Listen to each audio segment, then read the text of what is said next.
নমস্কাৰ বন্ধুসকল, আজি না পবিত্ৰ দীপাৱলী আৰু কালী পূজাৰ দিন। ঠিক আছে, পবিত্ৰ দীপাৱলী আৰু কালী পূজাৰ দিনা না আমাৰ হলিডে। ঠিক আছে, হলিডে কাৰণে না আজি সৎ ব্যৱহাৰ কৰিলোঁ সময়টো। যিহেতু কালী পূজা আৰু দীপাৱলী সন্ধিয়া, গতিকে ৰাতিপুৱাৰ সময়খিনি না মই আৰু নিতু ওলাই আহিলোঁ জগতগুৰু শ্ৰীমন্ত শংকৰদেৱ অৰ্থাৎ গুৰুজনাৰ সেই জন্মস্থানখন। যেটো আমি মধুপুৰ সত্ৰত যাওঁতে ভিডিঅ'টো বনাওঁতেই মই কৈছিলোঁ যে গুৰুজনাৰ গোটেইখিনি বস্তু না মই মোৰ ভিডিঅ'ত কাভাৰ কৰাৰ চেষ্টা কৰিম, আপোনালোকক দেখুৱাব চেষ্টা কৰিম। সেয়ে তেখেতৰ জন্মস্থান নগাঁৱৰ বৰদোৱালৈ নিতু আৰু মই গৈ আছোঁ। বৰদোৱালৈ গৈ পাই না আমি শংকৰদেৱজনা গুৰুজনাৰ সকলোখিনি তেওঁৰ জন্মস্থানৰ দৃশ্যাৱলী আমি দেখাব চেষ্টা কৰিম। তেতিয়াহ'লে না আপোনালোক हमेशा की तरह आप लोग बना रहिएगा मेरा कैमरा और मेरा चैनल অতনু ভি ব্লগ पर।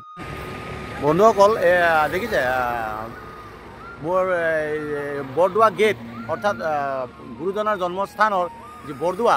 ঠিক আছে, এই বৰদোৱা গেটটো আমি ৰাস্তাত পালোঁ। জানিব পৰা মতে না ইয়াৰ পৰা আৰু 10-15 কিলোমিটাৰমান সোমাই যাব লাগিব। বন্ধুসকল, গুৰুজনাৰ সেই পবিত্ৰ জন্মভূমি নগাঁও বৰদোৱা বটদ্ৰৱা থানৰ দূৰত্ব গুৱাহাটীৰ পৰা এপ্ৰক্স 90 পৰা 100 কিলোমিটাৰ হ'ব। যিটো যদি আপুনি গাড়ী দি যায় ন 2.5 বা 3 ঘণ্টাতেই গৈ পাব। বন্ধুসকল, এতিয়া মই আপোনালোকক জগতগুৰু শ্ৰীমন্ত শংকৰদেৱৰ বিষয়ে কিছু ইনফৰমেশ্যন দিবলৈ গৈ আছোঁ। 1449 চনত অসমৰ নগাঁও জিলাৰ বৰদোৱাৰ আলিপুখুৰী নামৰ গাঁৱত শ্ৰীমন্ত শংকৰদেৱৰ জন্ম হৈছিল। তেওঁৰ দেউতাকৰ নাম আছিল কুসুম্বৰ ভূঞা আৰু মাকৰ নাম আছিল সত্যসন্ধা। के जरिए यही नौगांव टाउन है और मार्केट है, बड़ा मार्केट देखिए। ठीक है, और आप लोग को मैं ले जा रहा हूँ कहाँ, जगतगुरु शंकरदेव जी है ना, एक शरण वैष्णव धर्म का प्रवर्तक आसाम में जो बरदुआ है ना, उस जगह पे जा रहा हूँ, उस पवित्र स्थान में जा रहा हूँ आज पवित्र दिन में। तो साथ में आप लोग को भी लेके जा रहा हूँ मेरा कैमरा के जरिए दोस्तों। ठीक है ना,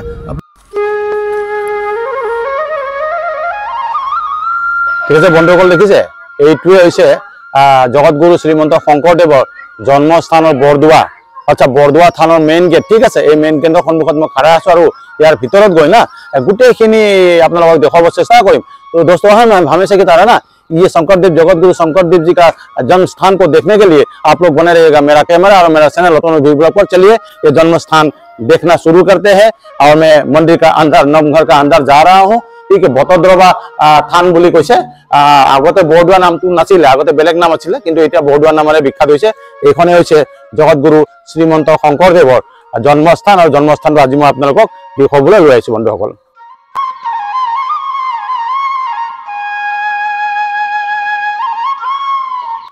থানখনৰ কেম্পাছটো এবাৰ আপোনালোকে চাই লওক। ठीक है दोस्तों, देखिए यही श्रीमंत शंकरदेव जी का जन्म स्थान बरदुआ का जो बटद्रवा थान है ना, बटद्रवा थान का नज़ारा आप लोग देख रहे हो। सारा कुछ आप लोग को मैं इस वीडियो में दिखाने की कोशिश करेंगे और उसका बारे में सारा कुछ इन्फॉर्मेशन और जानकारी देंगे। ठीक है ना दोस्तों। সৰুতেই পিতৃ মাতৃ বিয়োগ হোৱাত বুঢ়ীমাক খেৰসুতীয়ে তুলি তালি ডাঙৰ দীঘল কৰে। শ্ৰীমন্ত শংকৰদেৱে 12 বছৰ কাল ভাৰতৰ নানা ঠাইত নানা তীৰ্থস্থান ভ্ৰমণ কৰি আহি অসমত একশৰণ বৈষ্ণৱ ধৰ্ম প্ৰচাৰ কৰে। শ্ৰীমন্ত শংকৰদেৱৰ প্ৰিয় শিষ্যজনৰ নাম আছিল মাধৱদেৱ।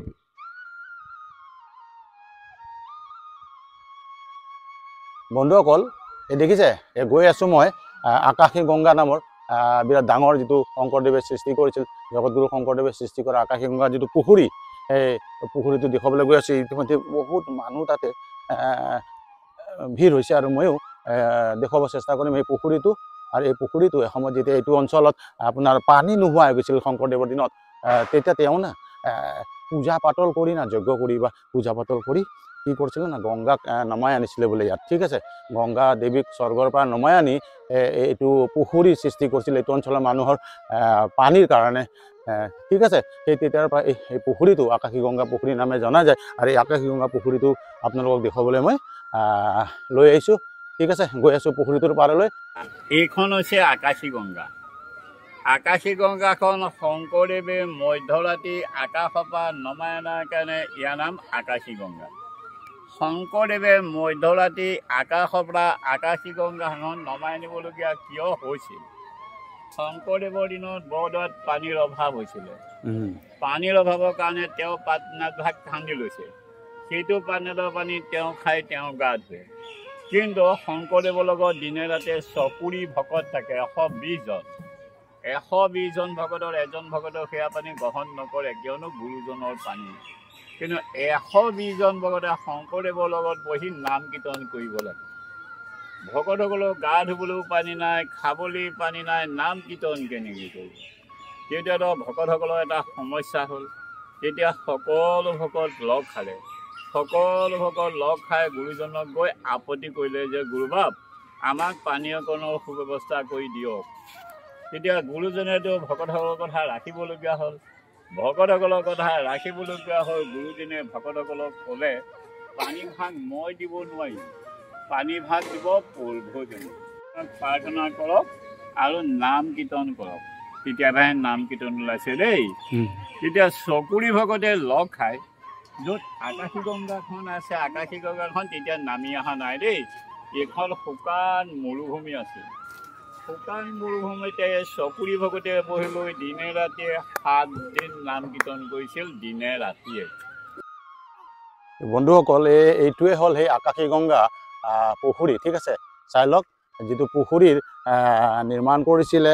একচুৱেলি এইটো অঞ্চল যেতিয়া শ্ৰীমন্ত জগতগুৰু শ্ৰীমন্ত শংকৰদেৱে তেওঁৰ ধৰ্ম প্ৰচাৰ কৰিছিলে, এইটো অঞ্চলত এসময়ত পানীৰ খুব নাটনি হৈছিল বুলি কৈছিলে। আৰু তেখেতে পানীৰ নাটনিটো পূৰণ কৰাৰ কাৰণে একদম পূজা পাতল কৰি স্বৰ্গৰ দেৱী, স্বৰ্গৰ নদী গংগাক ইয়ালৈ লৈ আহিছিলে। আৰু তেতিয়া এই পুখুৰীটো সৃষ্টি হৈছিল বুলি লোকবিশ্বাস। ঠিক আছে, লোকবিশ্বাস সঁচাও হ'ব পাৰে, সঁচাই হয় কিজানি। ঠিক আছে, মই আজি এই আকাশী গংগা পুখুৰীৰ পাৰত আহি পাইছোঁ। আৰু এই অতিকৈ ফেমাছ তেখেতৰ জন্মস্থান, জগতগুৰু শ্ৰীমন্ত শংকৰদেৱৰ জন্মস্থানৰ তেখেতে নিৰ্মাণ কৰা এই পুখুৰীটো মই আপোনালোকক দেখুৱাই আছোঁ। ঠিক আছে বন্ধুসকল, ইয়াৰ পিছত গোটেইবিলাক নামঘৰ, যিটো বটদ্ৰৱা থান, তেখেতৰ মণিকূট থকা গোটেই বস্তুবিলাক মই দেখুৱাব চেষ্টা কৰিম। ঠিক আছে, तब तक के लिए हमेशा की तरह आप लोग बने रहेगा मेरा कैमरा और मेरा चैनल अतनु वी ब्लॉग पर।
বন্ধুসকল, এই সুন্দৰ সুন্দৰ যে ঠাইখিনিত সুন্দৰ সুন্দৰ বিল্ডিংবিলাক দেখা পাইছে, অসম চৰকাৰে ৰিচেণ্টলি সত্ৰখনত নিৰ্মাণ কৰি দিছে। ইয়াত সত্ৰৰ লগত জড়িত সকলো কৰ্মচাৰীৰ কাৰণে কাৰ্যালয় আছে, সত্ৰাধিকাৰৰ কাৰণে স্পেচিয়েল ৰুম আছে, আৰু যিসকল মানুহ গোটেই সত্ৰখনৰ লগত জড়িত হৈ আছে কৰ্মচাৰীবিলাক, তেওঁলোকৰ থকা মেলাৰ ব্যৱস্থা আছে। ইভেন দূৰ দূৰণিৰ পৰা যাত্ৰীসকলৰ কাৰণে যাত্ৰী নিবাসৰ ব্যৱস্থা কৰিছে। অৰ্থাৎ আপুনি যদি দূৰ দূৰণিৰ পৰা সত্ৰখন দৰ্শন কৰিব আহে পৰিয়ালৰ লগত, তেন্তে বন্ধু আপোনালোকে ইয়াত থকা গেষ্ট হাউচত পৰিয়ালটোৰ লগত এটা দিন থাকি সম্পূৰ্ণৰূপে এই বটদ্ৰৱা থানখন চাব পাৰিব। ইয়াত থকা আধ্যাত্মিকতা আৰু ভক্তি ভাৱত আপ্লুত হ'ব পাৰিব। এতিয়া আমি গৈ আছোঁ মূল থানখনৰ ভিতৰলৈ। এইখনেই আপোনালোকে দূৰৰ পৰা দেখিছে মূল থানখন, আৰু এইটো হ'ল মূল থানখনৰ সন্মুখত। ইয়াত হাজাৰ বিজাৰ ভক্তই নাম কীৰ্তন কৰিয়ে থাকে। ঠিক আছে, এতিয়া মই আপোনালোকক একদম মূল থানখনৰ ভিতৰলৈ লৈ যাম আৰু গোটেইখিনি দেখাব চেষ্টা কৰিম। বন্ধুসকল এই পাই গ'লো কেইগৰাকীমান আয়তী অলপ আগতে তেওঁলোকে ক'ৰ পৰা আহিছে ক'লে যিহেতু বন্ধৰ দিনটো তেওঁলোকে সৎকামত লগাইছে গুৰুজনাৰ জন্মস্থানলৈ আহিছে নাম কীৰ্তন কৰিছে আৰু তাৰপিছত তেওঁলোকে আজি দিনটো একদম বঢ়িয়াকে পূজা পাতল কৰিব গধূলা গৈও কিন্তু প্ৰথমে তেখেতে পাই গ'লো তেওঁলোকে এফাকি কি গাব বাইদেউ দিহা নাম এফাকি গাব গাও কৃষ্ণ জোৰে গাও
শ্ৰীমন্ত শংকৰে হৰিৰ গুণনা পাৰ ভাঙি দিলে হৰিৰ গুণনা বহে ব্ৰহ্মাণ্ড ককে দিহে বৰদোৱা শংকৰদেৱৰ থান।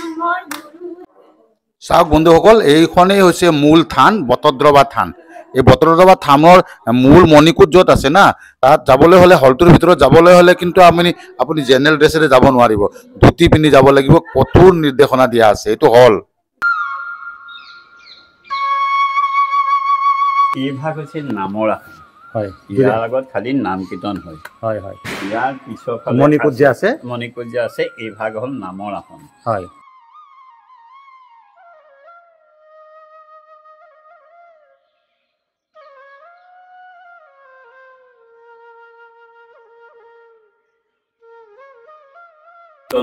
আচ্ছা এইটো বটদ্ৰৱা থান বুলি কয় এইটোৱে মূল থান বটদ্ৰৱা শংকৰদেৱৰ থান এইখনে। আচ্ছা ইয়াত দুভাগ আসন আছে এভাগ নামৰ আসন এভাগ গুৰুৰ আসন। আচ্ছা এতিয়া আমি নামৰ আসনখন চালো গুৰুৰ আসনখন দেখুৱাম চাইছো গুৰু আসনলৈ গৈ আছো। ঠিক আছে নামৰ আসনৰ আগত নাম কীৰ্তন হয় আৰু গুৰু আসন ভাগৰ আগত দৰ্শন হয়।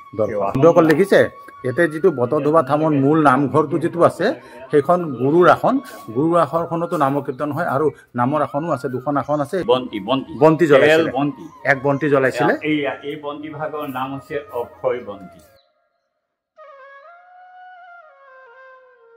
এই বন্তি ভাগ জ্বলাই তেওঁ নাম কীৰ্তন আৰম্ভ কৰিছিলে। আচ্ছা সেইটো বন্তি তেতিয়াৰ পৰাই জ্বলাই ৰখা হৈছে নহয় তেওঁৰ দিনৰ পৰাই এই অক্ষয় বন্তি বন্তি ভাগ তেনেদৰে জ্বলি আছে 24 ঘণ্টা ধৰি জ্বলি আছে। ঠিক আছে কোনো দিন বন্তি ভাগ আজিলৈকে ক্ষয় ক্ষতি হোৱা নাই। ক্ষয় ক্ষতি নোহোৱাৰ কাৰণে বন্তি ভাগৰ নাম দিছে অক্ষয় বন্তি। অক্ষয় বন্তি আৰু তাত এভাগ মণিকূট আছে মণিকূট দেখিছো মণিকূট ভাগৰ নাম হৈছে গুৰুৰ আসন। গুৰুৰ আসন মণিকূটটো গুৰুৰ আসন এনেকৈ হ'ল শংকৰদেৱে এজোপা শিলিখা গছৰ তলত বহি দুভাগ শাস্ত্ৰ লিখিছে এভাগ হৈছে দশম এভাগ হৈছে কীৰ্তন তাত লিখা 10 ভাগ তাৰ পৰা ইয়াত অৰ্পণ কৰিছে সেইকাৰণে মণিকূট ভাগৰ নাম দিছে গুৰুৰ আসন। আইতা আপুনি চাওক সেইখন হৈছে গুৰুৰ আসন গুৰুৰ আসনৰ কাষতে অক্ষয় বন্তিটো আছে এজোপা শিলিখা গছৰ তলত বহি লৈ লিখিছিল শিলিখা গছজোপাৰ তলত তেওঁ দুভাগ শাস্ত্ৰ লিখিছিল এভাগ হৈছে দশম এভাগ হৈছে কীৰ্তন। তেওঁ যে দুভাগ শাস্ত্ৰ শিলিখা গছৰ তলত বহি লৈ লিখিছিল কিহত লিখিছিল কিহেৰে লিখিছিল শংকৰদেৱৰ নাতিনীয়ে পুৰুষোত্তম ঠাকুৰে থান বৰ্ণনা গীতত লিখিছে পশ্চিমে শিলিখা বৃক্ষ হালিয়াৱা ছয় তাহান তেওঁ জীয়া গুৰু পুস্তক লিখয়। যিজোপা শিলিখা আমাৰ পশ্চিম পিনে হাউলি আছে এইটো আমাৰ পশ্চিম এইটো আমাৰ পূব পশ্চিম পিনে হাউলি আছে পশ্চিম পিনে হাউলি থকা শিলিখাজোপাৰ তলত বহিয়ে তেওঁ শাস্ত্ৰ লিখিছে। তেওঁ যে পশ্চিম পিনে হাউলি থকা শিলিখাজোপাৰ তলত বহি শাস্ত্ৰ লিখিছিল কিহত লিখিছিল কিহেৰে লিখিছিল আগৰ দিনত কাগজ নাই কলম নাই চিয়াহী নাই তেওঁ শাস্ত্ৰ লিখিছিল সাঁচি গছৰ ছালটো এৰুৱাই লৈছিলে বাকলিটো এৰুৱাই লৈ শিলেৰে ঘঁহি ঘঁহি সমানকৈ লৈছিলে লৈ তেওঁ শিলিখাই ৰস লৈছিল কেহৰাজ বনৰ ৰস লৈছিল তাত গৰুমূত্ৰ মিহলা লৈ পাখিৰ কলমে লিখিছিল তেওঁ ইয়াত বহি দুভাগ শাস্ত্ৰ লিখিছে এভাগ হৈছে দশম এভাগ হৈছে কীৰ্তন দশম আৰু কীৰ্তন এইখিনি জেগাতে বহি না এই শিক্ষাজোপা তলতে বহি লিখিছে দেই আচ্ছা আচ্ছা ইয়াত লিখা দশম ভাগ ইয়াৰ পৰা আনি মূল এতিয়া যে মই গুৰুৰ আসন ভাগ দেখাই আনিছোঁ মূল আসনত ইয়াত লেখা দশম ভাগ তাত অৰ্পণ কৰিছে সেইকাৰণে সেই মূল আসন ভাগৰ নাম দিছে গুৰুৰ আসন গুৰুৰ আসন কিয় নাম দিছে শংকৰদেৱক আমি সকলোৱে গুৰু বুলি নকওঁ জানো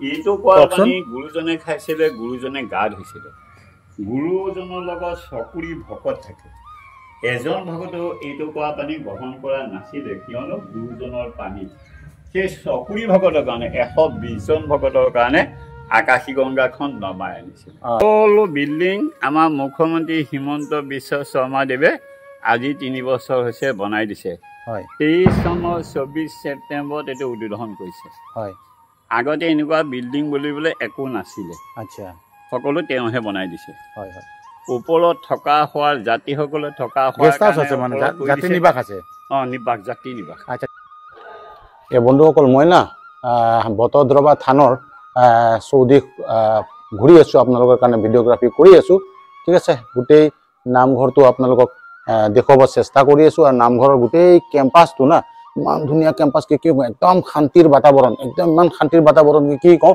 আপোনালোকে ইয়াতে আহি না মনৰ আনন্দ পাব आप लोग ने यहाँ आके ना एकदम शांति मिलेगा यहाँ लेकिन ना ऑर्डिनरी जो हम लोग पहनते कपड़ा पहन के अलाउ नहीं है जातीय पोशाक यानी लोकल पोशाक जो धोती कुर्ता पहन के ही आपको मंदिर का अंदर नामघर का अंदर अलाउ है आप तो बाहर में धोती का दुकान है आप धोती खरीद के यहाँ अगर मूल नामघर का अंदर जाना है मूल नामघर भीतर यदि যাব বিচাৰে তেতিয়াহ'লে কিন্তু ধুতি পিনিহে যাব পাৰিব বিনা ধুতিত নৰ্মেল পেণ্ট চাৰ্ট পিনি আপোনাক এলাউ নাই ইয়াতে ঠিক আছে এয়া মই আপোনালোকৰ কাৰণে বহু কষ্ট কৰি বটদ্ৰৱা থান শ্ৰীমন্ত শংকৰদেৱ গুৰুজনাৰ যিখন মেইন থান জন্মস্থান বৰদুৱাৰ বটদ্ৰৱা থানত পৰিক্ৰমা কৰি আছোঁ আৰু আপোনালোকৰ কাৰণে ভিডিঅ'গ্ৰাফি কৰি আছোঁ যাতে আপোনালোকক গোটেই ইনফৰমেশ্যনবিলাক মই দিব পাৰোঁ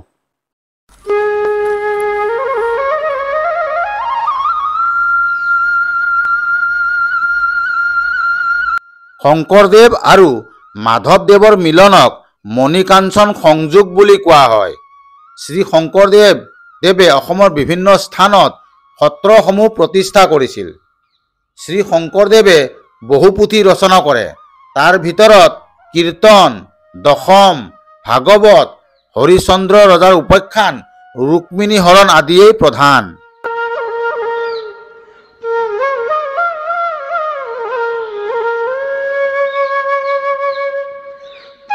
শ্ৰীমন্ত শংকৰদেৱে জীৱনৰ শেষৰ কালচোৱা কোচ ৰজা নৰনাৰায়ণৰ ৰাজসভাত আছিলে শ্ৰীমন্ত শংকৰদেৱৰ 120 বছৰ বয়সত 1569 চনৰ শুক্লা দ্বিতীয়া তিথিত তেখেতৰ মৃত্যু ঘটে তেখেতৰ মৃত্যু ঘটা ঠাইখিনিত এখন সত্ৰ তেখেতে গঢ়িছিল আৰু সেই সত্ৰখনকেই বিখ্যাত মধুপুৰ সত্ৰ নামে জনা যায় যিটো কোচবিহাৰত আছে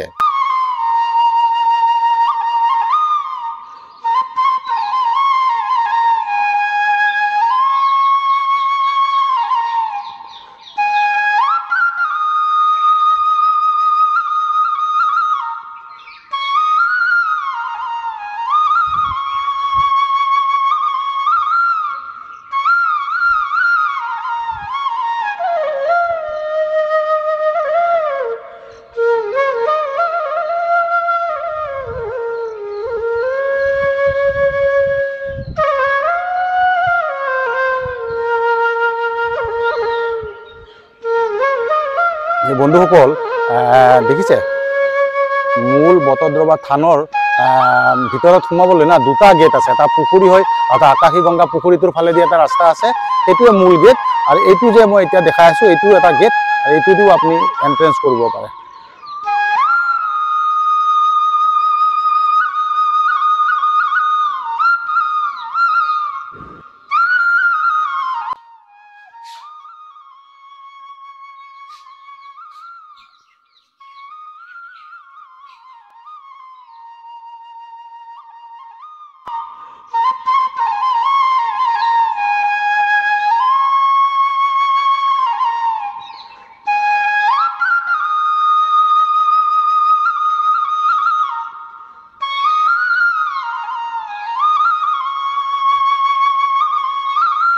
কৃষ্ণ বুলি ক'ব পাৰিবনে?